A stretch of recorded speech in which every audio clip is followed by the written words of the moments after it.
नमस्कार, मैं प्रेम, आप देख रहे हैं एमके न्यूज इंडिया। हमारे साथ भाकपा माले से विधायक अमरजीत कुमार कुशवाहा जी हैं। सर, कैसे देखते हैं दिल्ली चुनाव में बीजेपी 27 वर्षों के बाद फिर से जो है अपना कुर्सी जो है थाम लिए हैं। बिल्कुल साम दाम दंड भेद सारा कुछ इस्तेमाल किया तो 27 साल बाद सत्ता में पुनर्वापसी हुई है। और ये बात बिल्कुल सही है कि इस बार की जो उनकी पुनर्वापसी है वो केजरीवाल जी की जो पिछले बार की जो जीत है वहाँ तक नहीं पहुँच पाई है। क्या सच्चाई क्या रही? जनता ने जो जनता को जो लॉलीपॉप थमाए थे, फ्री का चीज़ जो देने के लिए जो कह रहे थे और जो दे रहे थे, वो रास नहीं आया। देखिए, कौन कौन लॉलीपॉप थमाए थे। सच तो यह है कि बीजेपी ने धन बल का इस्तेमाल किया और एक एक माने वोटरों को 11-11 हज़ार रुपये देने की रिपोर्ट आते रही कि ये खुलेआम बांटते रही बीजेपी। और हम लोगों ने ये भी देखा कि आयोग के पास कोई भी शिकायत लोगों ने किया, आयोग ने उस शिकायत को नोटिस नहीं लिया। तो इस तरह से खुलेआम जो है चुनाव में धन बांटा जाएगा तो स्वाभाविक है कि उसका प्रभाव पड़ेगा। इसके अलावा अभी तो रिपोर्ट आना बाकी है, लेकिन कल मैं जब शाम को देख रहा था कुछ चैनलों को तो उसमें जो मुझे दिखाई दिया कि जो ठोस रिपोर्ट लोग रख रहे थे कि हर विधानसभा क्षेत्रों में 20 से 25 हज़ार वोटरों को इधर उधर किया गया है, कहीं घटा दिया गया है, कहीं बढ़ाया गया है। उत्तर प्रदेश से अन्य राज्यों से बड़े पैमाने पर फर्जी वोटर भी घुसाए गए हैं। तो इस सारे तंत्र का इस्तेमाल करके सत्ता को हड़प लिया है, ये बात सही है।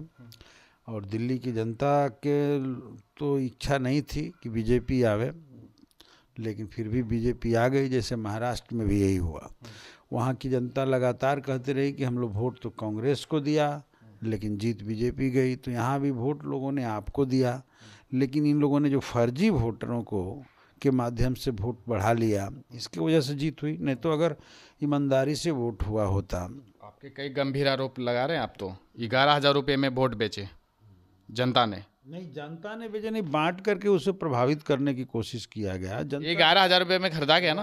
11,000 बांटा गया, 10,000 बांटा गया, कहीं 50,000 रुपया बांटा गया। ये तो पैसे का खेल हुआ। इलेक्शन कमीशन भी साथ नहीं दिए, कुछ नहीं, तो वो भी प्रभाव डालता है। और इसके अलावा फर्जी वोटरों का भी एक खेल हुआ जो भी प्रभाव डाल रहा है। तो क्या ये हुआ, लेकिन मूल जो कारण अगर हम लोग कहें तो हम लोग अपनी समीक्षा करेंगे और केजरीवाल जी को भी करना चाहिए कि हमारे अंदर क्या कमी रही।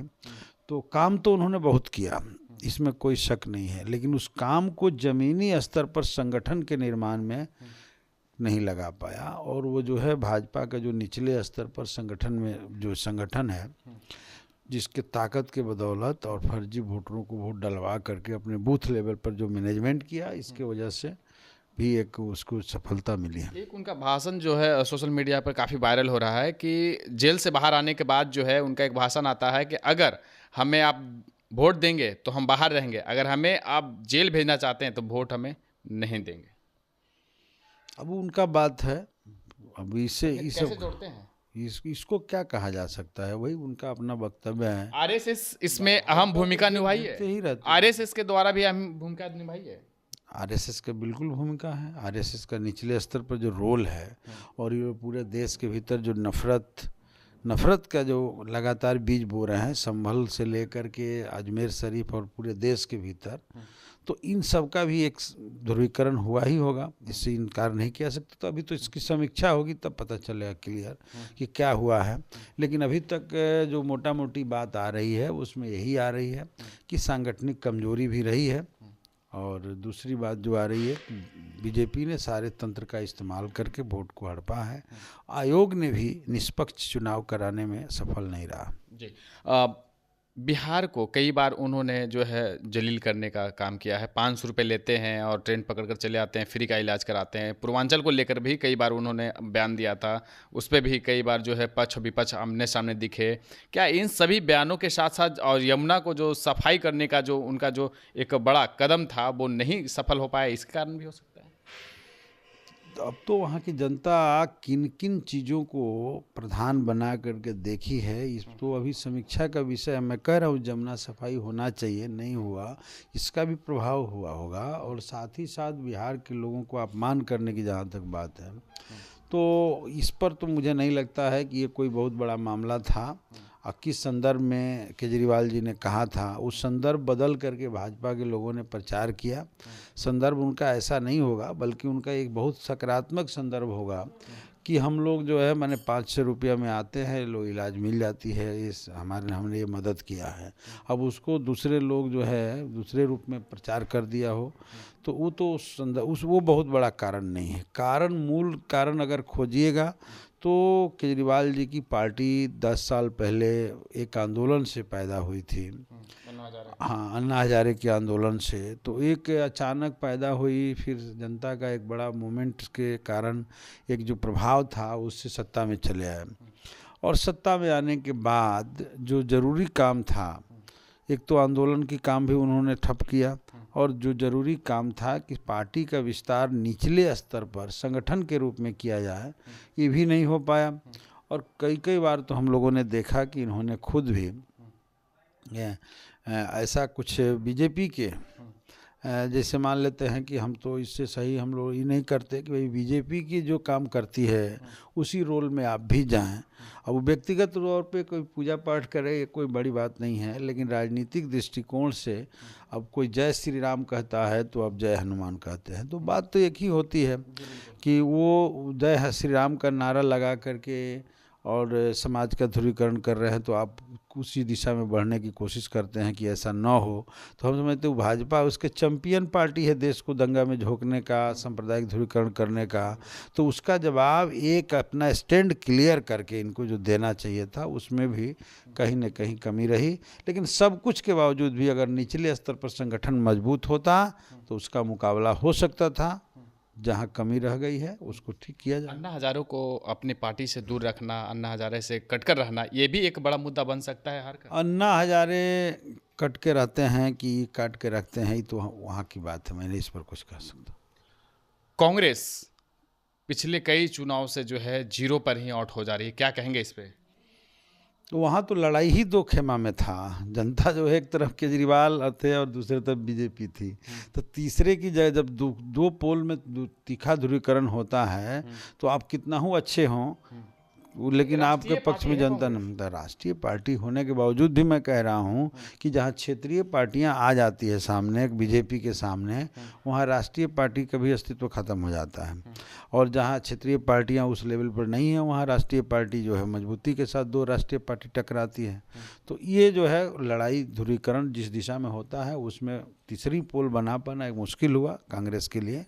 अब इसकी समीक्षा कांग्रेस के लोग करेंगे। बिहार में गठबंधन में आप भी हैं, राजद हैं, कांग्रेस है, तमाम घटक दल के नेता जो हैं, पार्टी जो शामिल हैं, क्या लगता है बिहार में भी 2025 का चुनाव में परिवर्तन होगा या 10वीं बार नीतीश कुमार शपथ ग्रहण लेंगे? देखिए, इस बार तो परिवर्तन तय है।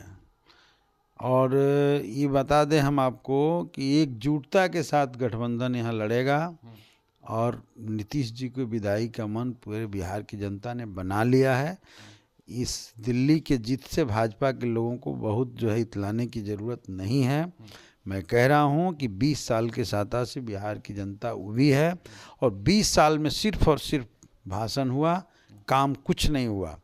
और आज जो लोग 20 साल पहले लालू जी की जो सरकार थी उसकी दुहाई दे करके अब वोट लेना चाहते हैं, तो ये कभी संभव नहीं है। नए तौर तरीका से नए एजेंडा के साथ बिहार आगे बढ़ रहा है और हमारा महागठबंधन उस दिशा में जनता के साथ खड़ा है।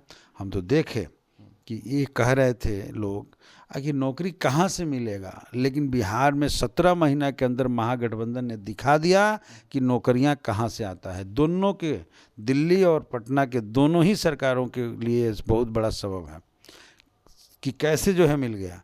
ठीक उसी तरीके से उस दौर में हम लोगों ने लड़ करके जातीय गणना कराया। आज दूसरा लोग श्रेय लेने के लिए कहते कि हमने कराया, तो आप काहे नहीं कराते थे पहले?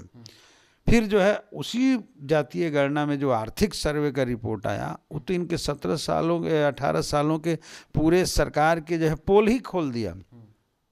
विकास विकास विकास, और विकास इतना हुआ है कि बिहार का एक माने 1/3 आबादी आज भी मात्र 6,000 रुपये उससे भी कम इनकम पर जी रहा है। उसकी कितनी बदहाली है, इसके बदहाली में क्या बदलाव नीतीश जी ने लाया? केवल जाति का नाम लेकर के अति पिछड़ा और महादलित कह करके लोगों को ठगने का काम किया, कुछ बदलाव नहीं हुआ।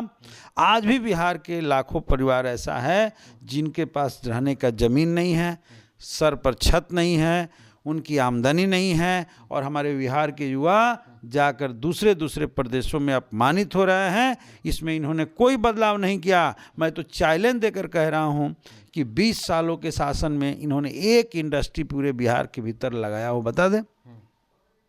कोई एक इंडस्ट्री, बड़ा इंडस्ट्री जिसमें कम से कम 10-20 हज़ार लोग काम करते हों, कुछ लगाया? कुछ नहीं। एक भी किसी जिले के अंदर इंडस्ट्री नहीं लगाया। जो चीनी मिलें पहले से बंद थी, वो सारी चीनी मिलें आज भी बंद है। कुछ भी यहाँ नहीं है बिहार के भीतर, सिर्फ और सिर्फ खेती है। और खेती के क्षेत्र में भी जो खेती के लिए सिंचाई की व्यवस्था चाहिए, क्या सिंचाई के लिए इन्होंने नया किया? कुछ नहीं किया। कोई रचनात्मक काम नीतीश जी ने नहीं किया। और बिहार की जनता को लॉ एंड ऑर्डर के सवाल पर वोट दी थी, तो आज लॉ एंड ऑर्डर भी इनके सरकार में पूरी तौर पर फेल्योर है, और इसलिए इनकी विदाई तय है। महागठबंधन का चेहरा कौन होगा सीएम?